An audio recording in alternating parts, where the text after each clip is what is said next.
Hello, I'm Arnold Naidu in Washington. The main story is brought to you by Al Jazeera. BP has announced its latest effort to plug the broken wellhead in the Gulf of Mexico has failed, and that it's time to, quote, move on. BP Chief Operating Officer Doug Suttle said at a press conference that after 3 days of blasting mud and other materials into the well, they were unable to stop the oil from spewing into the ocean. It's been a day of mourning in Pakistan as the relatives of the 93 people killed in Friday's 2 mosque attacks buried the victims. On Friday, 2 teams of gunmen targeted members of the minority Ahmadiyya sect as they attended Friday prayers in Lahore. Police say the attackers belonged to the Pakistani Taliban and trained in North Waziristan. And in the mountainous northeast of Pakistan, a lake may overflow, causing catastrophic damage in the valley below.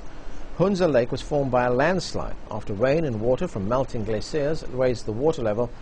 The lake has started to spill over a wall of rocks and earth. The U.S. military has admitted killing 23 Afghan civilians in a botched airstrike. It happened in Uruzgan province in February. An American military investigation says surveillance operators failed to properly analyze the situation. Hoda Abdelhamid has more from Kabul.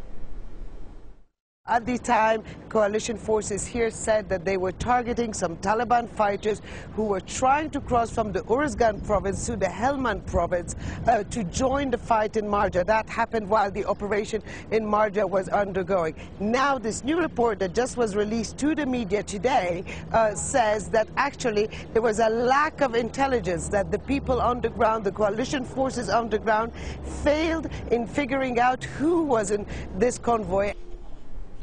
Thousands of people held a demonstration in the U.S. state of Arizona on Saturday. They were protesting against the new law in that state, which will allow police to ask for immigration papers of those they deem suspicious. The measure is scheduled to take effect at the end of July. Protesters say the law would lead to racial profiling and called for President Barack Obama to mount a legal challenge against it. And those are the top stories. Don't forget you can keep up to date with all the news on our website, and that's at aljazeera.net/English.